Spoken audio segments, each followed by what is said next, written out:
Sí, hoy día queremos conversar de este tema tan importante que tiene que ver con lo que en California le llaman conservatorships y guardianships, y en Texas pues simplemente todo se llama guardianships, que tiene que ver con situaciones donde hay personas discapacitadas o que de una u otra manera carecen la capacidad de decidir por sí mismos, ya sea porque son menores de edad y se quedaron sin sus padres, ya sea porque son personas inválidas, ya sea porque son muy mayores de edad y están perdiendo sus facultades.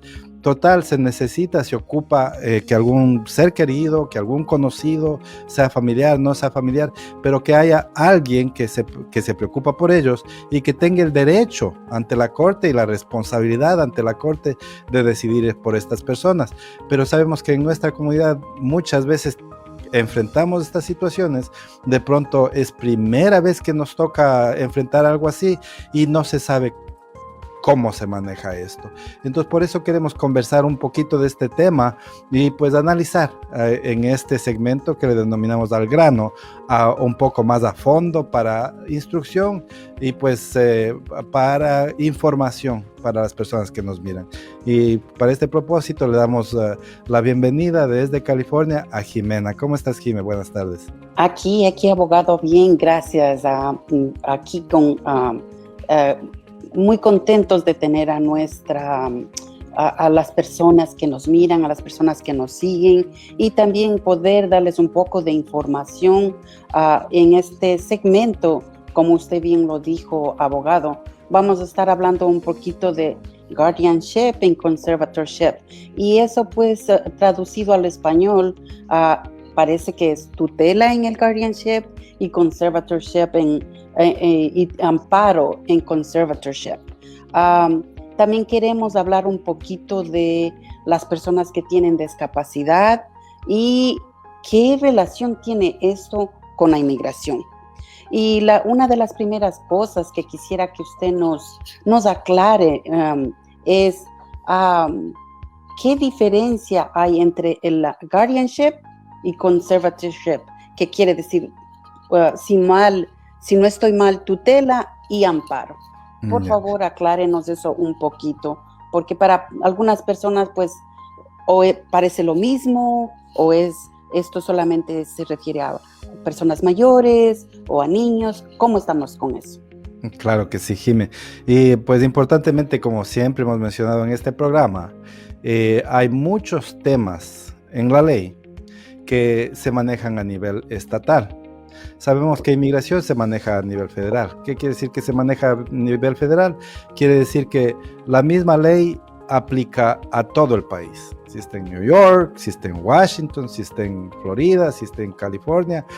Los temas que se manejan a nivel federal, como el tema de la inmigración, aplican en todo el país. Pero hay muchos temas, como este tema de la ley de familia, dentro de lo cual está la ley también de probate. La ley de probate quiere decir esos procesos que tienen que ver con cuando personas fallecen o cuando personas están discapacitadas y necesitan este tipo de ayuda. Estos temas se manejan a nivel estatal. Como se manejan a nivel estatal, una implicación necesaria de este hecho es que no es idéntica la ley o incluso la terminología que se utiliza de un estado al otro, y bien se ilustra esta diferencia en el tema de guardianship o tutela, como tú mencionaste, Jimmy.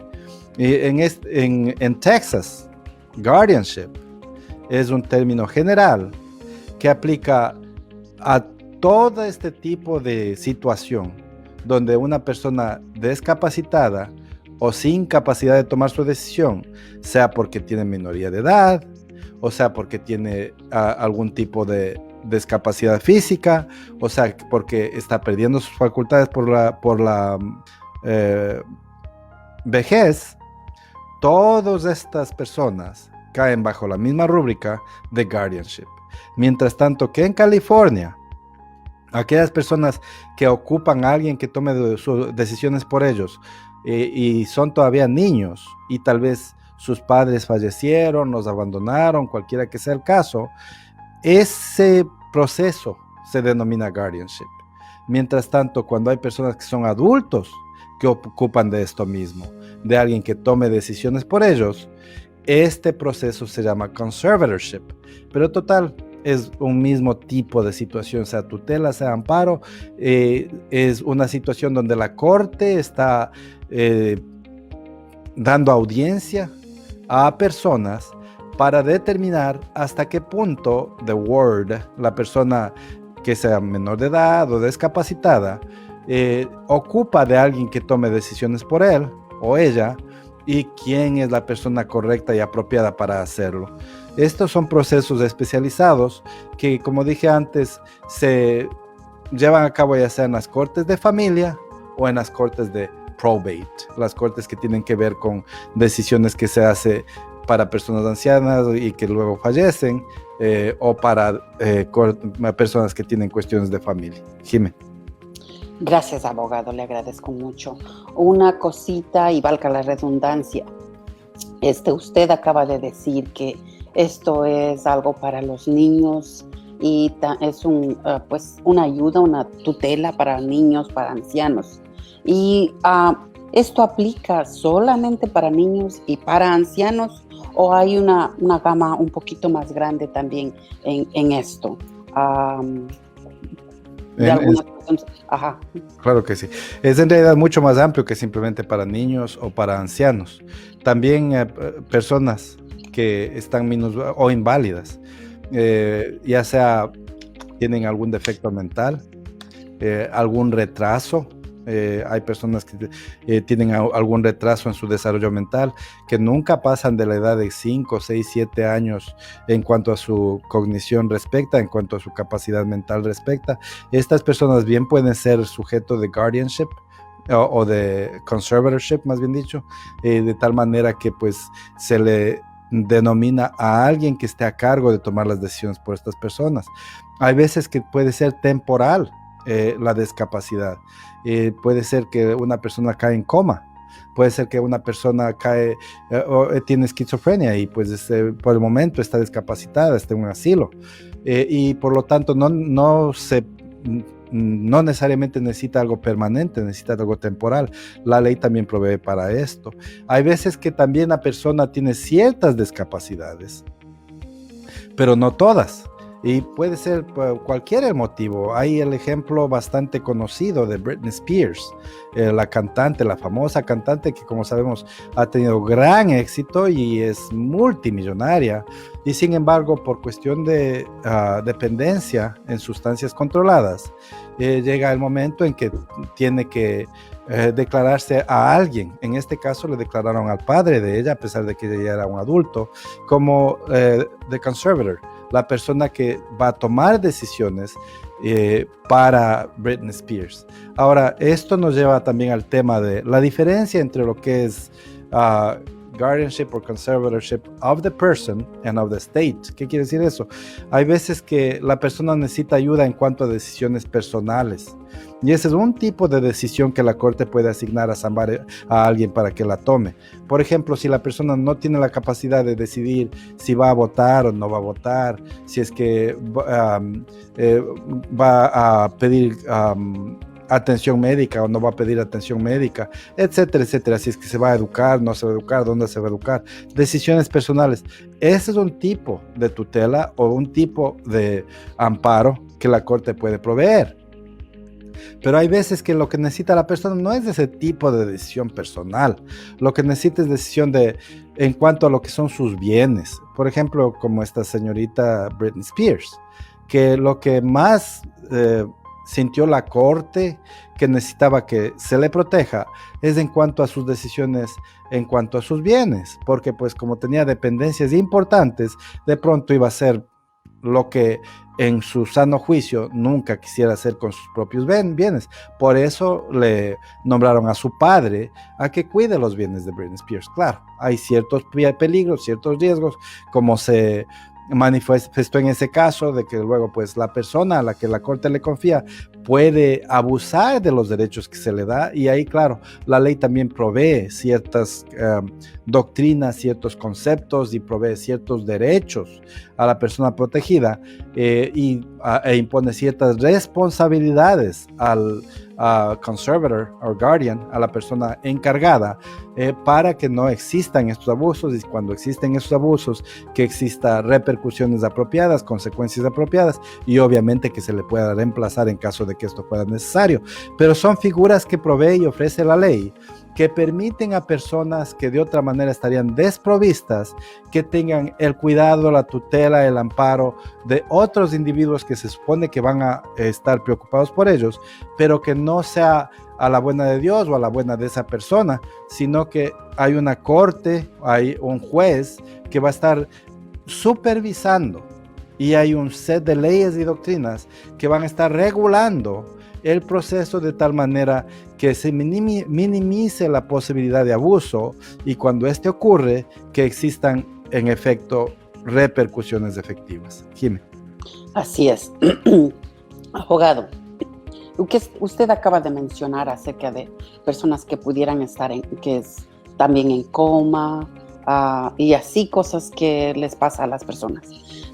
Tenemos una pareja de jóvenes.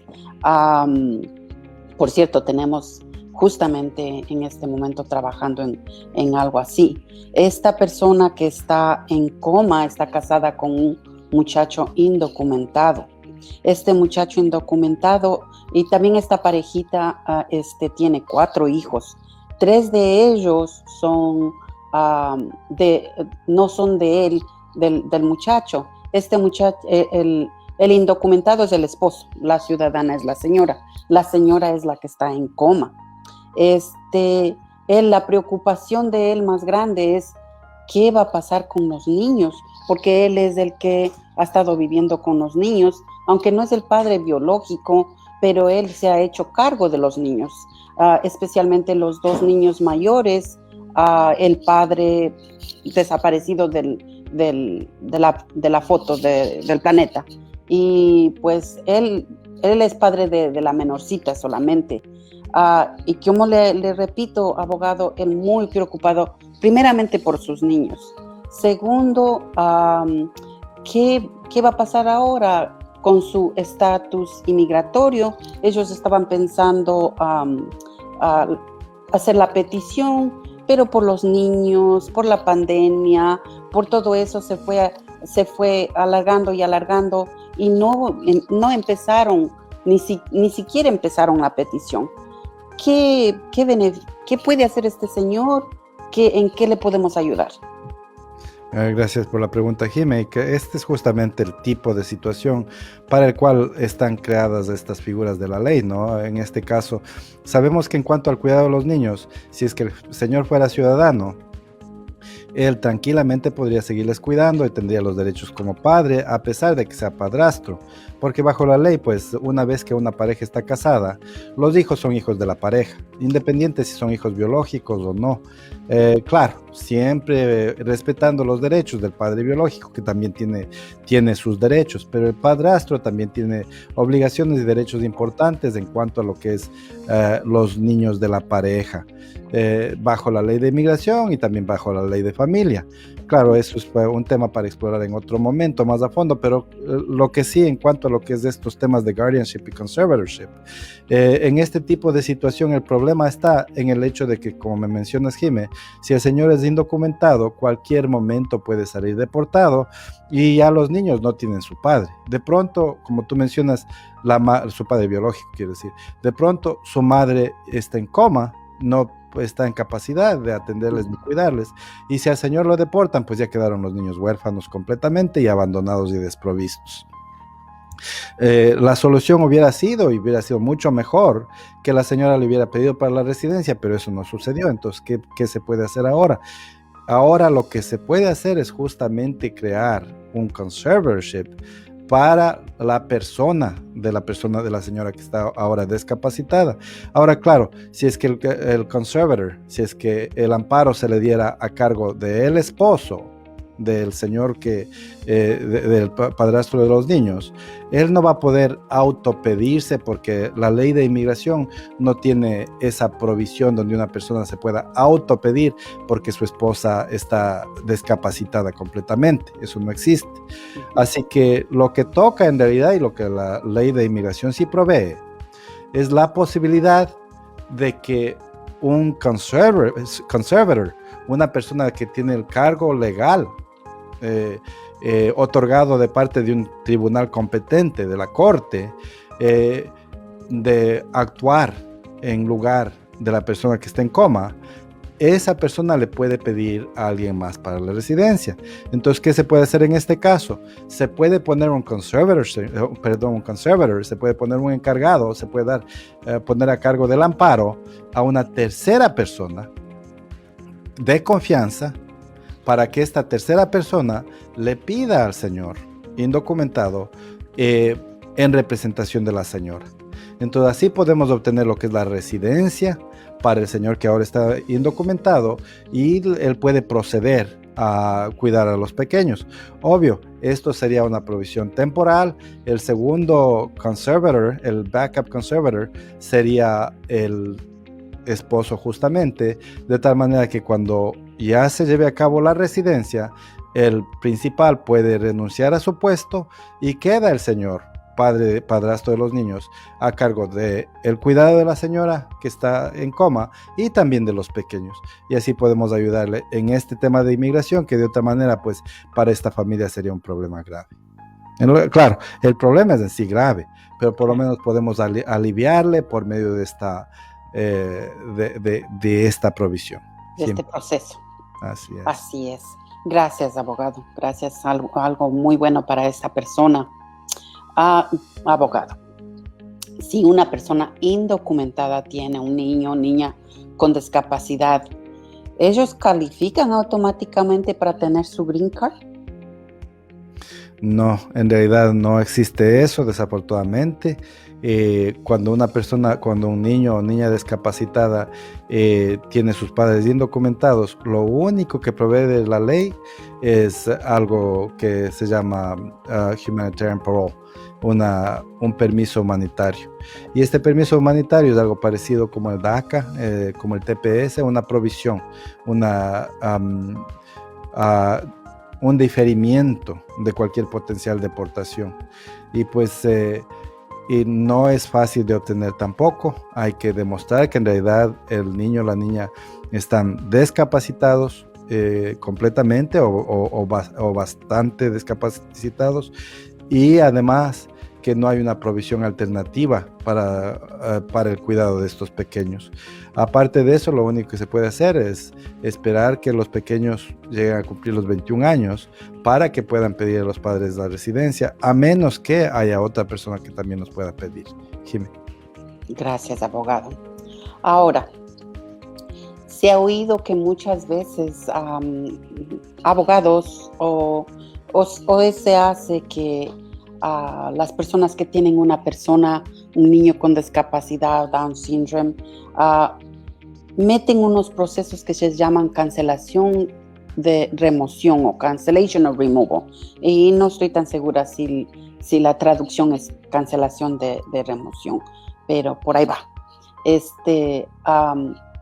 eso algo, es una alternativa? ¿Es algo que ellos eso deberían hacer para poder obtener su green card?